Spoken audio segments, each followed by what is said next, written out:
You're already there, you see. Just where you need to be. All of the beauty will come down like an autumn leaf, graceful and fragile. The sense of a peaceful love. Just let it go now. Just let it go.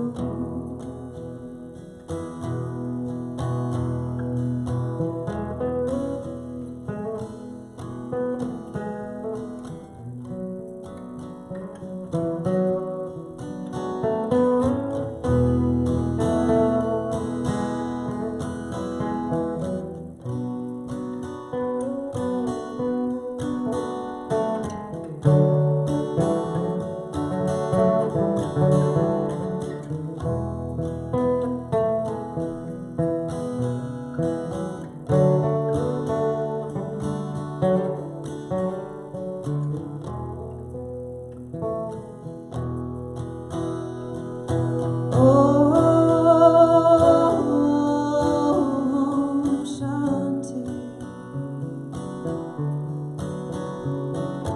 Om Shanti. Om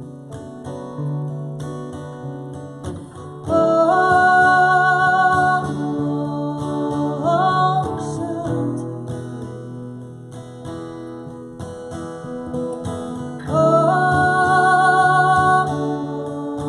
Om Shanti. You're already there, you see.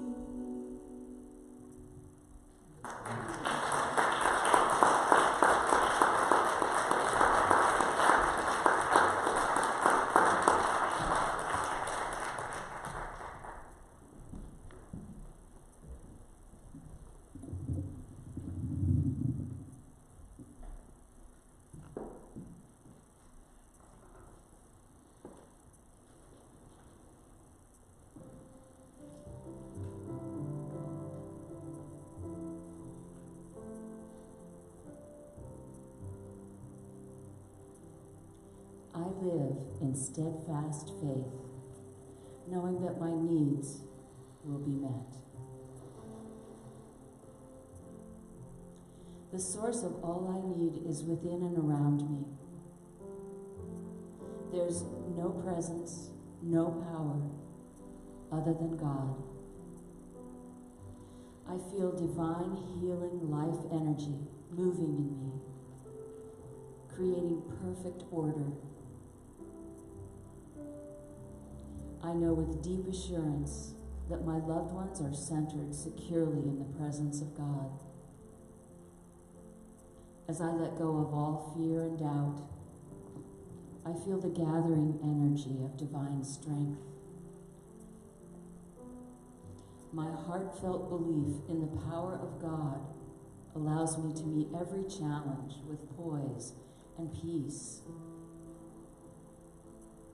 Because all things are working on my behalf, I am fully present with my heart open and my spirits lifted. I draw from the wellspring of God that flows forth as rich, bountiful blessings. I meet life with energized faith. And from Corinthians, Keep alert.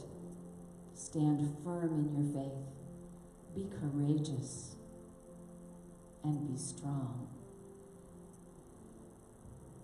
And so it is. Let's take these thoughts into the silence.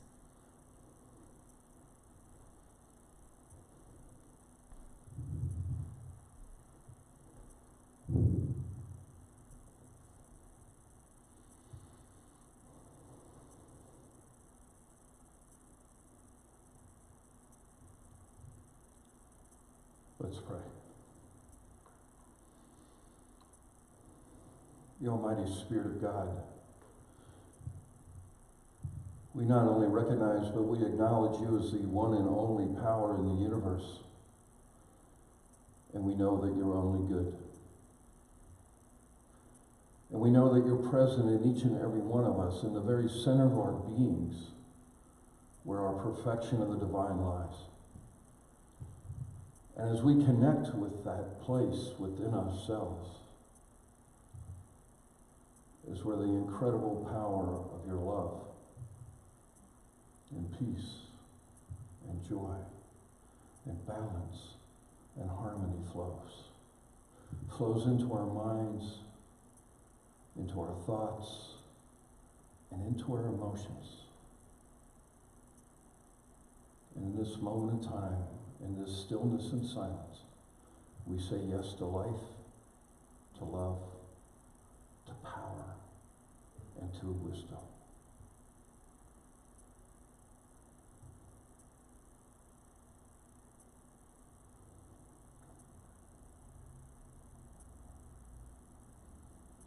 So it is. Amen.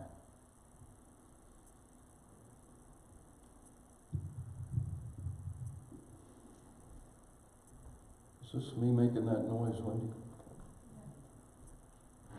I hear thunder in the back. Wild Hymns, thanks for being here. We missed you. Weren't they great today?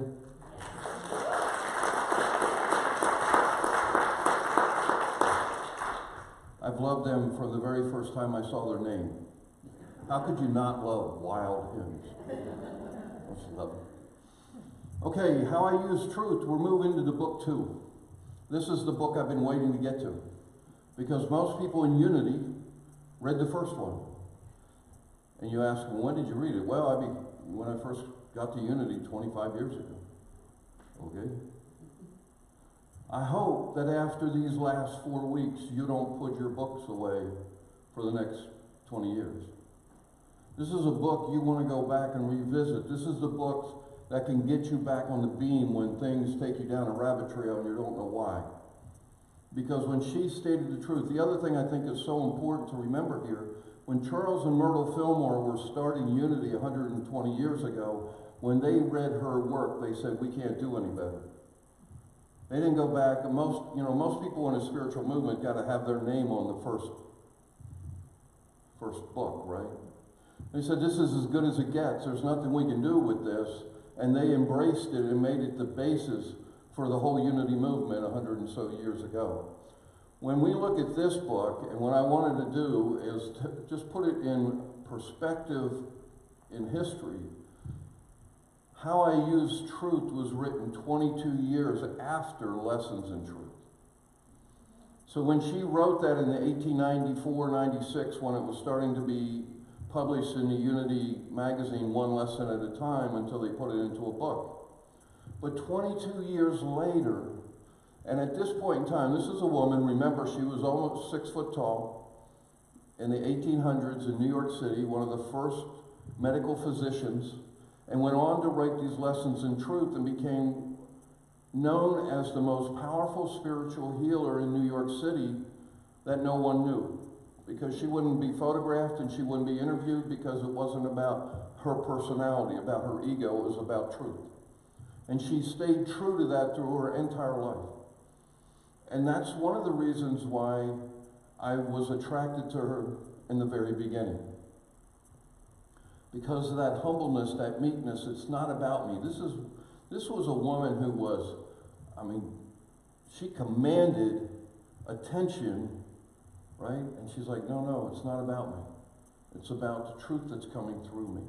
And when this book was written 22 years later, again, it was articles. And she wrote this from how she used truth. And she wrote this around things that came up in her life, challenges, problems. And what really bothered me for a long time in Unity is most people miss this book. Because this is the book of how to apply truth when we're showing up on a Tuesday and a Wednesday and a Friday and stuff's happening. And that's what she wrote this about. So to me, it's one of the most important that she did. I talked about this each week because it's very important, but she's taken it another level now. Don't just be hearers of the word or truth, right? You got to become doers. And now she's saying, don't only be doers, you got to use it up. You got to live it. You got to dwell in this. You got to let it marinate within you so it changes your consciousness, so that what comes through your consciousness begins to change your body and begins to change your affairs of your life. I love this. Her very first chapter 1, she goes, why? I mean, only someone so connected to truth would be bold enough to start the book out with, why? And I think in that question, there's so much that we can answer in here of why do we use up the truth? And that's the perspective that she writes from in chapter 1. On Tuesday night, one of the Tuesday nights, we had this question, well, how do you know what truth is? She answers that first part of this book. Truth is that which is so, and it can never change. And we use an example. We have these kind of, quote, laws in the physical, right? I can go on top of the Capitol building and say, I don't believe in gravity, and jump off. The law will not be mocked, right? I'm going to splat on the sidewalk just like the person who believed in the law of gravity. So it's not whether you believe it or not, it's truth. It exists and will always exist and has always existed. What are some of those? Well, some of those are what we've talked about a lot in these lessons. Omnipotence is a truth about God, or whatever word you want to use there. As you know, some of you are new with me here today. I don't get hung up on the words. The words are signposts to the feeling and the experience. If God is a problem for you from whatever past teachings you have, change it. I use creative life force. That works for me. I get connected to that much better than I do the word God. So as we go through this, remember some of this wording is 100 plus years old. So use what works for you, because it's the using of truth, not getting hung up on, well, do I have the correct word? Religions have argued about the correct word forever, right? It doesn't matter. What matters is what you experience, what you feel. And that's what she talks about over and over and over again. But I love this, what she says to all of us, prove everything for yourself. Now this is a good rule for you on any spiritual teaching or listening to my talk. It's about proving it for yourself, not whether it's right or wrong. Don't get into that argument. The argument you want to have with yourself, not an argument, but the discussion is, can I prove this? She says, look, everything in this book has been proven by me. That's not good enough. You have to prove it for you. And that's the key right from the get-go here, is whatever she's saying, you got to go out and prove it for yourself. When you prove it, what happens? Your faith, your belief, your trust skyrockets. Because you've seen it happen in your experience. So right from the very beginning, she says, is prove everything in here for yourself. Now she jumps back to Paul, which is very interesting. Some of you already know that I was born into and raised up in a very fundamental religion, Mennonites. And they didn't believe, they missed this piece of Paul's work. You know, it's kind of like the Chinese menu. We took a little bit from A and a little bit from B, and they wanted to forget some of the other truth that was in there. But Paul says this, you and I have to work out our own salvation. That's different than when I was taught. I don't know about you. We have to work it out. And later on, the Master Teacher, Jesus says, today is the day of salvation, not after you die. It's today. And you work it out with what's going on in your mind, and what you're thinking and what you're feeling creates that in your consciousness, which creates it in your body and in your affairs. And this, with fear and trembling, I believe was a bad translation. I think what he's talking about here is with awe, with excitement. Not fear. There is no fear in love, right? So it couldn't be fear. Somebody had a bad translation. But you and I get to work out our salvation. We get to work out moving from where we are today and not where we want to be to where we want to be and how we want to live. And these two books together give us a path to be able to do that. She said, every article that you're reading in this book was written from my travails of my own soul. This was her experience. And when she would have this in life, she would write about it. Weeks and even years, I used denials and affirmations to no avail. Some of us give up too early, don't we? Well, I tried that. Didn't work. On to something else. And she gives an example here of her own father. Late in life, I think he was in his 70s. Some man brought charges against him that was complete fabricated lies. And he was exiled from his beloved upstate New York, in another country. He couldn't get back into the United States, let alone back to his home. 5 years. And this is the most spiritual woman in New York City who was doing spiritual healing and couldn't even get her dad back. You think she was frustrated? Yeah, I think so. 5 years she continued, and she said, even after all those years, I was doing the denials, I was doing the affirmations, I was doing the trust and the belief thing, and nothing was happening until one day she had it. And she basically said to the divine, why are you not listening to me? Why, in all that I've been diligent for 5 years, why my dad not coming back?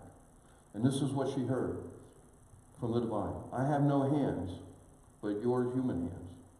Your hand is my hand. Stretch it forth spiritually and give whatsoever you will to whomever you will, and I will establish it. And she did. He was home in a week. 5 years. But she found that she had to, there's in Scripture, there's this place where it says, command ye me. That is not wimp. That is not wimpy, oh, please, give it happen, bring my dad home. She commanded the universe, she commanded the divine and said, enough is enough, bring my dad home. And he came home. Many times we don't have the boldness or the courage to speak in that commanding way. And we just kind of say, well, you know, I'll just kind of limp around here. Maybe that's all I'm good at. No, we have to be bold. We have to be full of courage to speak what we want to bring forth. And it happened. Money issues. She was very successful. But she believed that God was her all-sufficiency. She believed that not only was God her substance, but was her supply, and she began to not charge anyone anything. Nothing. 2 years went by. She was so weak, she was almost starving. And she did the very same thing. I don't get why you're ignoring me. Why, after all this time, and I've done the denials, I've done the affirmations. 2 years she did this. To the point she said, I was so weak because I had no food. And she basically yelled out to the universe, yelled out to the divine. And he gave me the clear vision of himself as my all-sufficiency in all things. Now prove it so you can help others, she was told. And here's what she said. I had not spoken the word. It is done. God is manifesting as my supply now. Why is this important? Because she was using truth. And this is a woman who was probably at the highest level spiritually, and many people at that time. And she's sharing with us the trials and tribulations, but the diligence she stayed with it until it broke free. Now, I don't know about you, but I've read a lot of spiritual teachers, and a lot of the spiritual teachers want to present to you that they've just got it all together. And it just happens for them. What I love about her, she says, no, sometimes you got to stay with this. You got to be diligent. You got to stay continuing with it till you bring it forth. And she talked about this a lot in the first book. Repetition of the denial and affirmation work leading to the change in your subconscious, which will change your consciousness, which changes your affairs of your life. 5 years, 2 years, she's stuck at this. And she has enough faith in herself to be able to share those trials with us.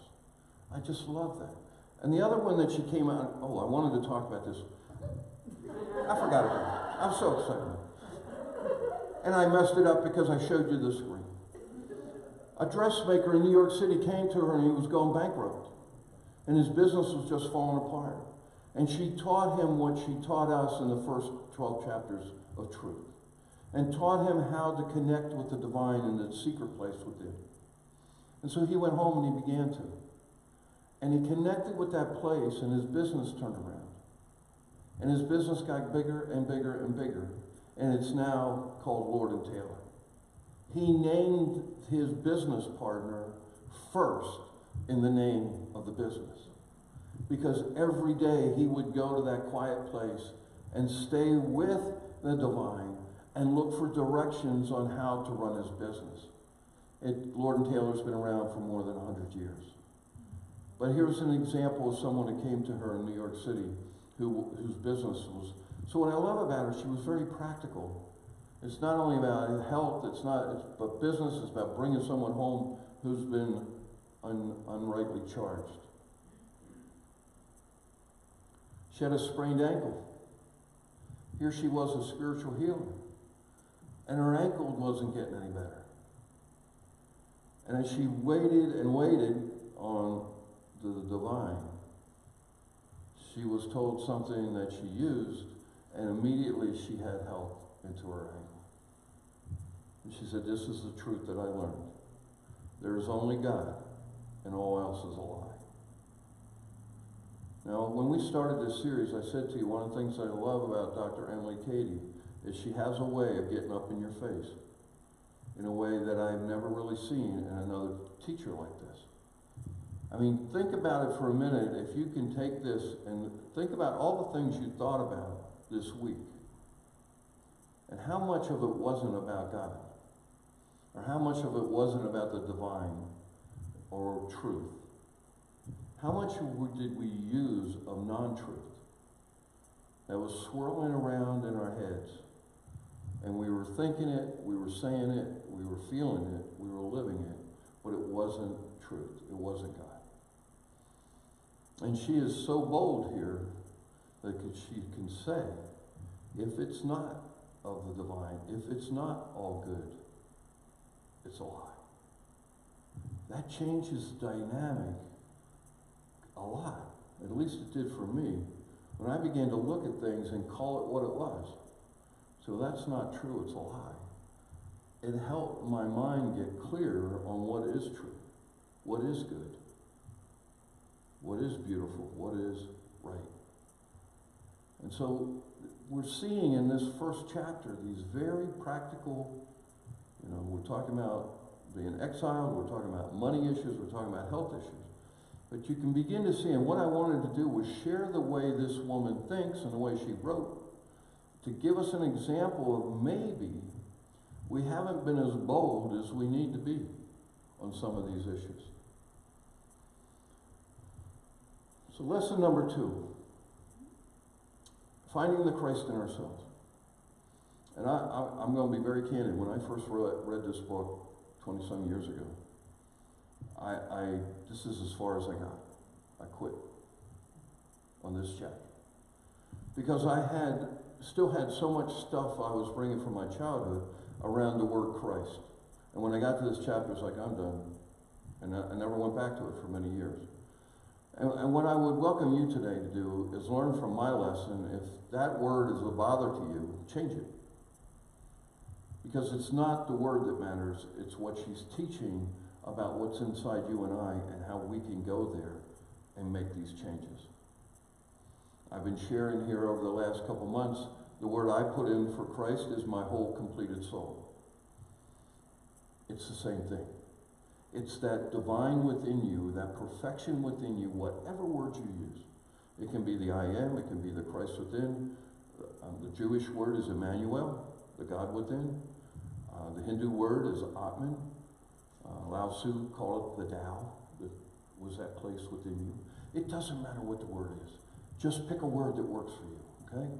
So whatever that word is, put it in place here. I'm keeping it in alignment with what she used, but just know, don't get hung up on the word like I did. I missed incredible teaching for a long time because I was still hung up on that word, okay? So finding this divine within you, finding this perfection within you that each and every one of us has, and yes, everyone does. Even though when you look at it and say, I don't see much divine in that one, it's there. They're just maybe not aware of it. And it's really not my job to look for it in someone else. I got to keep finding it myself, right? So she said this, Jesus was born son of man, daughter of man, and son and daughter of God. And the key teaching here is so are you and I. And so what she's highlighting here is that we have these two essences, these two natures within us.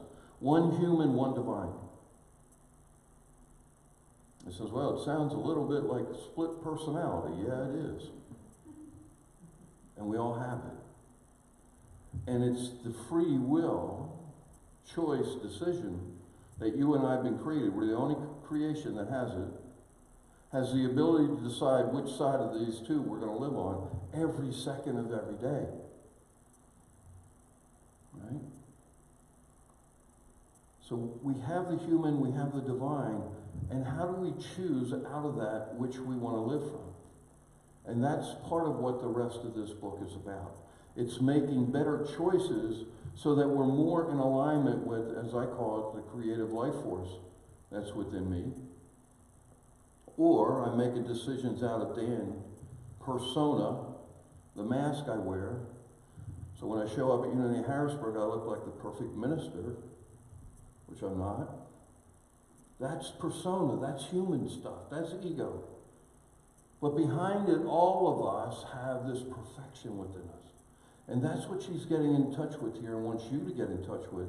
Because I believe in this whole book and series of books, this is the teaching that makes the most difference for each and every one of us as we connect with that place.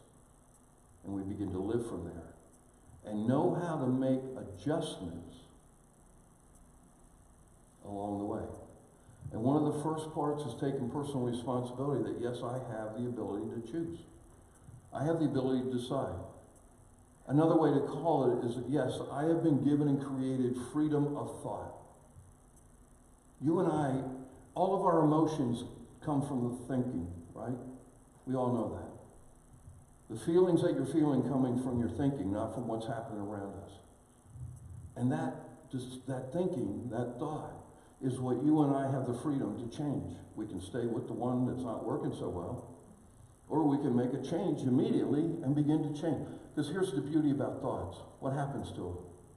They change, don't they? Unless you and I engage in it and make it real.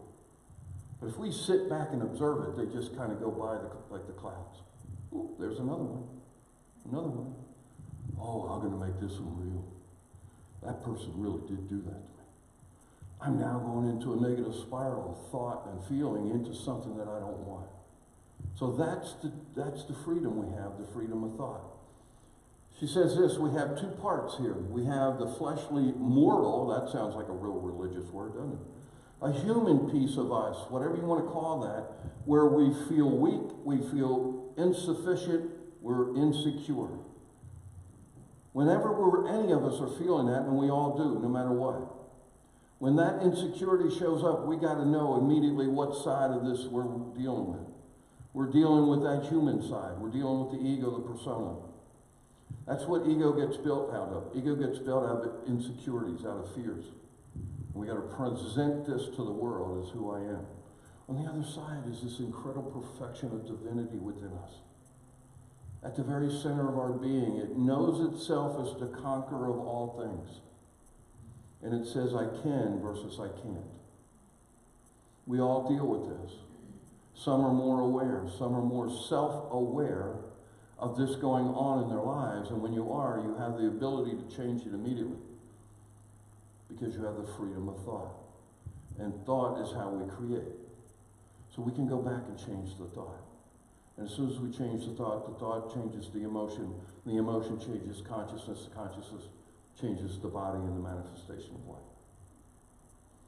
Jesus said this, all these great things. He had 36 documented miracles. 24 of them had to do with physical healing. He said, I didn't do any of it. I of my own self did nothing. That's why he said, never, ever, ever did he say, come worship me. He said, follow my example, and you can do what I did and do more than that. You can do better than I did. Because I didn't do it. I of myself did nothing. Now, Americans, especially, we have an issue with humility. We think humility means meekness, a doormat. This man was not a doormat. Remember? He cleaned out the temple. He turned the place over. He made a whip. He was not a doormat. But he was so humble in that he recognized that he didn't do any of this.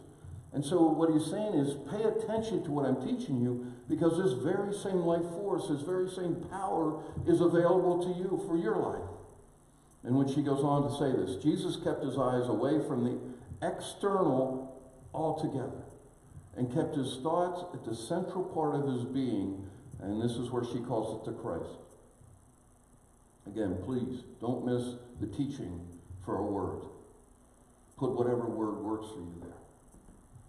But she's saying the example that we have, the greatest teacher in the world, in the history of mankind, womankind, he never looked external. He kept going inside to this place. And he said this, judge not according to the appearance. What are appearances? What we connect with our senses.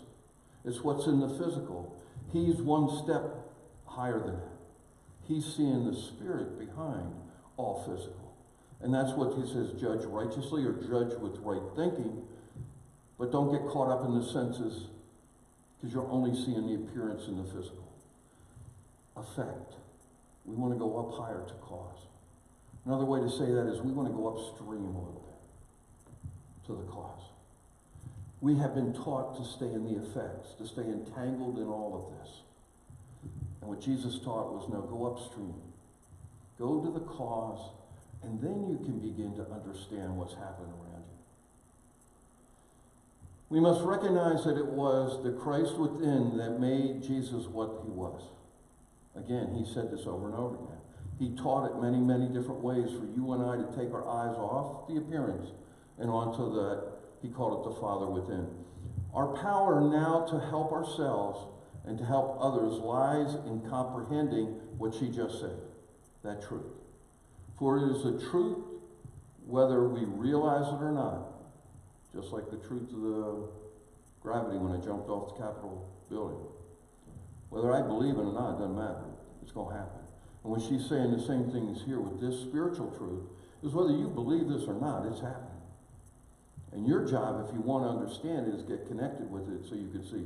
Whether we realize it or not, this is the same Christ or the same energy or the same force that was in him as in you.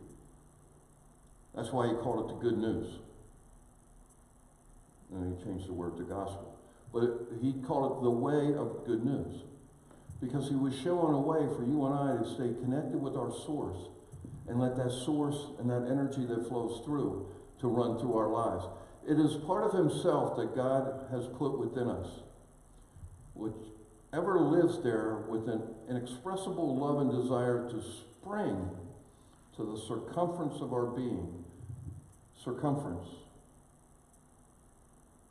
is our life affairs.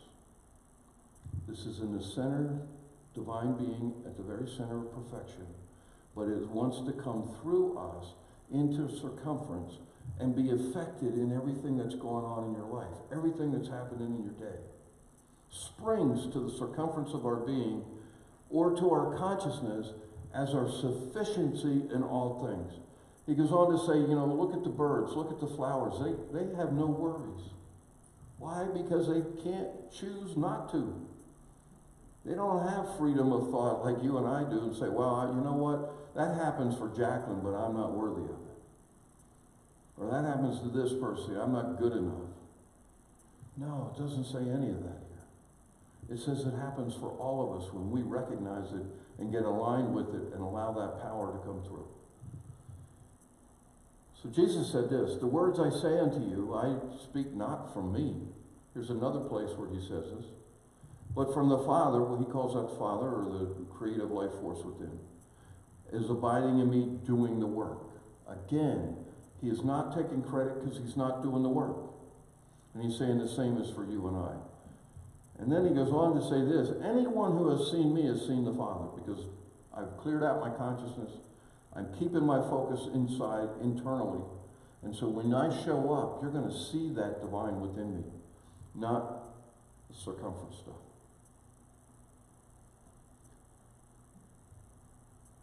You all know that I like this Tai Chi ball. I use it a lot because it shows equal parts of the feminine and the male. It shows equal parts between the physical and the spirit. It's balance, it's harmony, but this is what's inside of us called, and he called it the kingdom of God. It can be called the I am, the Christ. I call it my whole completed soul. It's all of God within each of us. The perfect likeness of the divine, of source. He said that. I made you with the perfect likeness and image, just like the essence of the raw material of me. And I created each of you with that. But we have to, it's there. It's impersonal. It doesn't become personal till you and I acknowledge it and recognize it and connect. That's our job. We have to connect with it all the time. So I wanted to share here the way she approached this, because she said this sickness showed up, and she would write this for people to take home as an affirmation, denial and affirmation. And she said to them, speak this from the center of your being, from that divine within. This body is the temple of the living God. The Lord is now in his holy temple. The Christ in me is my life. The Christ is my health, is my strength, is perfect. Therefore, I am new and now I'm perfect. This is not wimpy stuff. She gets right into it, and she is bold and courageous. And I believe that's what we're being taught here. Is look at our denials, look at our affirmations, and we do in our workshop today, we're going to do that. We're going to look at how do we get bold in being able to send it out into this universe, speak the spoken word with the power that makes these things happen within our lives. And I just share a couple here because she's bold. Here's money. Christ is my abundant supply. He is here within me now. Not in the future, not will be, not maybe, now. And greatly desires to manifest himself as my supply. His desires are fulfilled within me now. You notice there's consistent words here. Now. Not maybe. That's wimpy stuff. Will be. I hope it happens. Right? Hope's a good thing, but it's not a strategy. Commanding the universe that it's now, it's happening within me now, is the teaching that she shows. Look at this one for wisdom. The Christ is my wisdom, hence I know truth. There is no wiggle room here. She got it. I know it. And then finally she did one on strength. Christ is my strength. I cannot be weak. Think back to your prayers, to your denials, to your affirmations, and see if there's something here from her to get more courageous, more bold. Put out exactly what you want and win now. Because we know that God only exists in the now, here and now. Anytime we're in the past, no God. Anytime in the future, there is no divine. Divine only happens here and now. And every time you and I allow ourselves and our minds and our thoughts to go to the past, we're out of the divine. Or the other side, worry about the future, you're out of the divine. That's one of the things that you and I have to pay attention to, because we are been socialized one way or the other. We had parents that either taught us how to go to the past, and all the guilt and blame and shame that goes with that, or those who had us worrying, anxious, and fearful over the future. Either one of those we have to drop. And remember, freedom of thought leads us to here and now. And then we begin to fulfill all of these as she did. As the heavens are higher than the earth, so are the divine's ways higher than yours and mine and the human, and also the thoughts. Get out of our own thoughts. Get connected to the divine thoughts as she's teaching here, and we'll see things happen. The manifestation through us will be the fulfillment of God's ideals instead of ours. She tells us over and over again, stop limiting yourself with your request. Let it be the allness of the divine. He says over and over again, the Father's greatest pleasure. We let Spirit lead to hold our conscious mind in the now, she says. Back to the past, future to now. Thy will be done, not mine. Lesson number 3, quickly. This is a short one. Neither do I condemn thee. Oh boy, here we go. This chapter is about 3 pages, and there's so much in it, and it's one of the most difficult parts. I've said on this over and over again. The spiritual journey, number 1 for me, was most difficult, and still is. It's a challenge, is forgiveness. The second one is this one. Even among true students, which we all are, right? Who know the power of every spoken word, and because they know it, so much greater is their power using their spoken word. All condemnation springs from looking at personality, the outward appearance, not the real self. So when you and I fall into our habits of judging and condemning and criticizing and complaining, we're looking at the persona, we're looking at the personality, and as we do that, we make it ours. Remember, the teaching is judge not, lest what? You be judged. That's how we get judged, because if I look at you and have come up with some negative word to criticize your behavior, what have I just done for me? I've taken that behavior and made it mine, because I spoke the word. And what she's saying here is, you're studying this stuff and you're a true student, you've got to be aware that your power is much more powerful with a spoken word than someone who doesn't know this truth. Okay. Whoa. I don't want to think back to all the things I spoke this week. No judgment here. We're not going to judge ourselves, but awareness takes us to the place where we begin to aware how important this spoken word is about the things that he's speaking here. You know, from the day I got here, I talked about no J and the 3 C's. No judgment, no condemnation, no criticism, no complaining. Think about this past week, how much you spent on this. Not just spoken word, but thinking. And it can be about all things. Right? And when we do that, it's just like talking about the past or talking about the future. When we're in one of these 4 things, we are not connected with the divine. The divine life force energy will not exist where this is in place. Now, I wish it wasn't so cut and dry, because it is. And you're going to feel it when you, I know for myself, if I get tied into one of these spirals that we all can get with our thoughts or feelings, right? And a good indicator that I found for myself is, well, it just isn't right. Look out, I'm headed down a spiral, right? No judgment, no condemnation, no criticism, no complaining. And she says, where you and I are, when we speak this, it's even more powerful, because this is the universe, the comeback universe, right? The boomerang.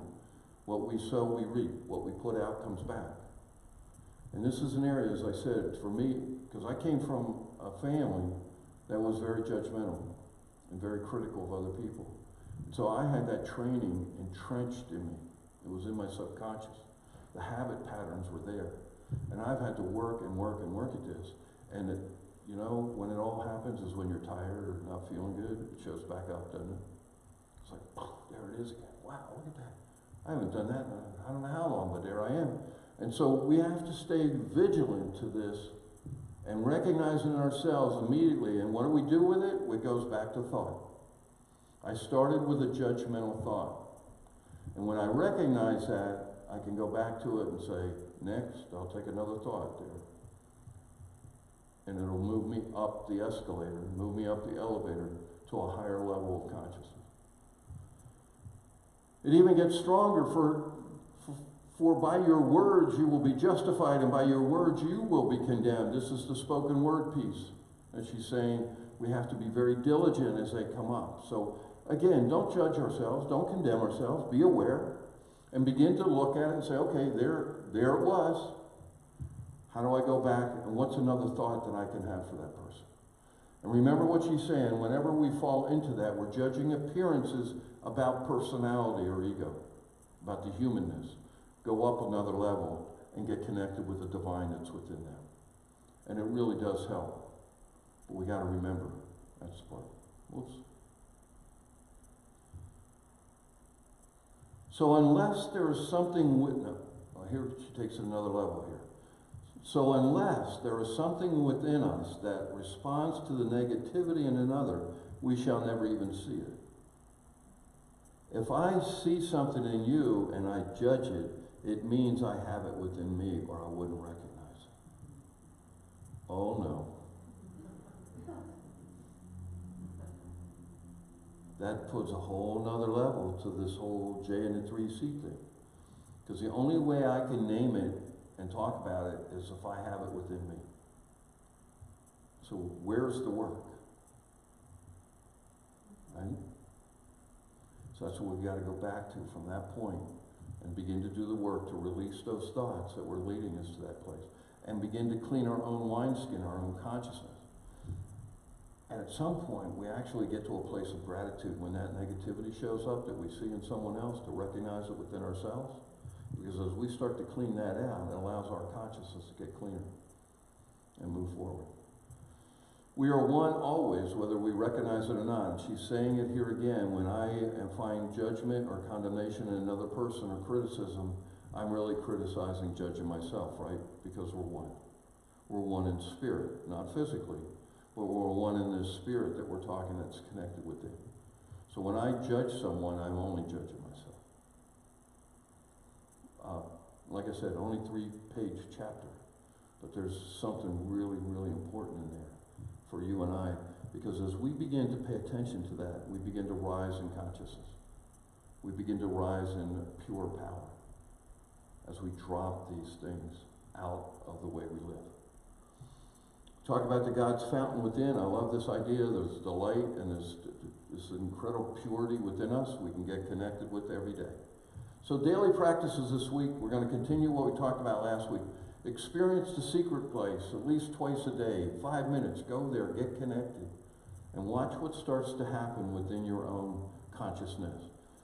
Here's a challenge for you. Take one day this week and do no J and the 3 C's. No judgment, no condemnation, no criticism, no complaint for a whole day. And that's not just a spoken word, that's what you're thinking. When you make it 3 minutes, all you do is start over. Okay? And you might make it another 4 minutes. It's like, okay, observe that. Say, wow, that showed up fast. No judgment, no condemnation of ourselves. Just observe and go to the next. Right? If you stay off the road, it's helpful. But this is a way to start to become aware of what's actually going on. Self-awareness is the key. How much of that stuff's really going on within me? And when you don't need a catalog, you don't need to make notes. You want to make the transition on the fly. So, oh, there it is again. Oh, what can I do? I can get a new thought. What's a new thought? Oh, gone. Okay?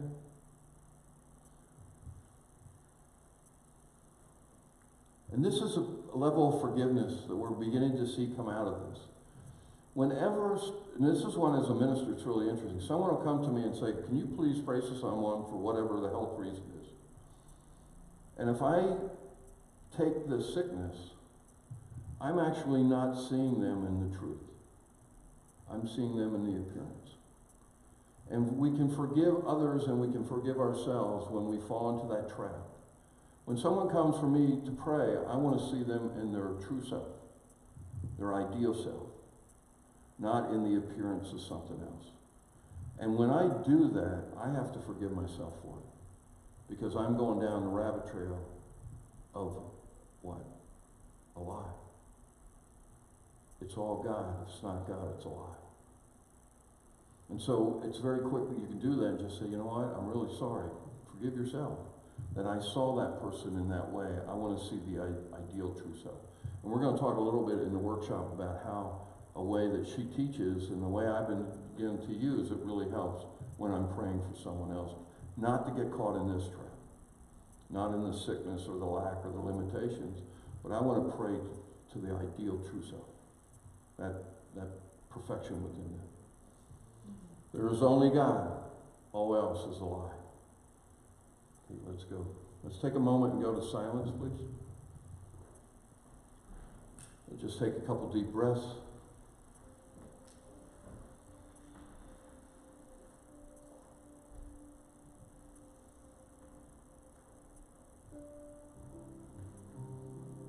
A lot of information today. But the one that matters the most is getting connected with that perfection within yourself.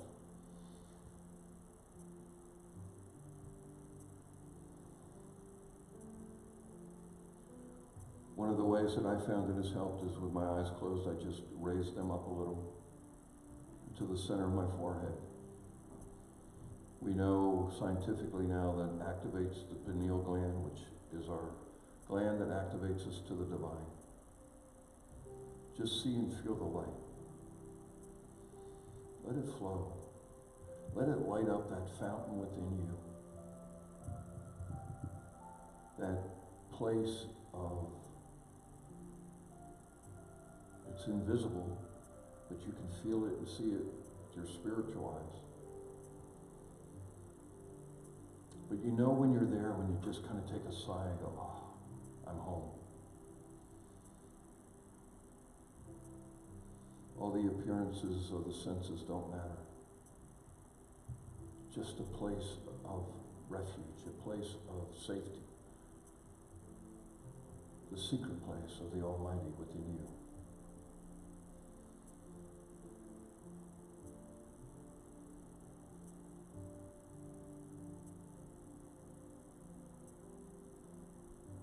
And in the stillness and the silence, feel it. Say yes to that feeling, that experience.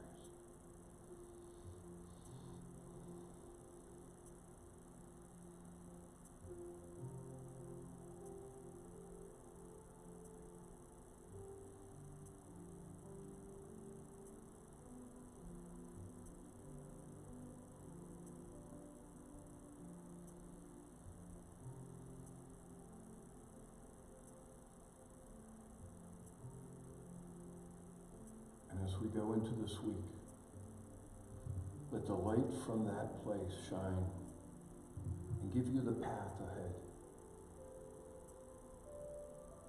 It's available to you any second of the rest of the week. Just take a deep breath, connect, and let the light shine forth. And follow that path as it unfolds through your mind and your body and your consciousness. Place of peace and joy.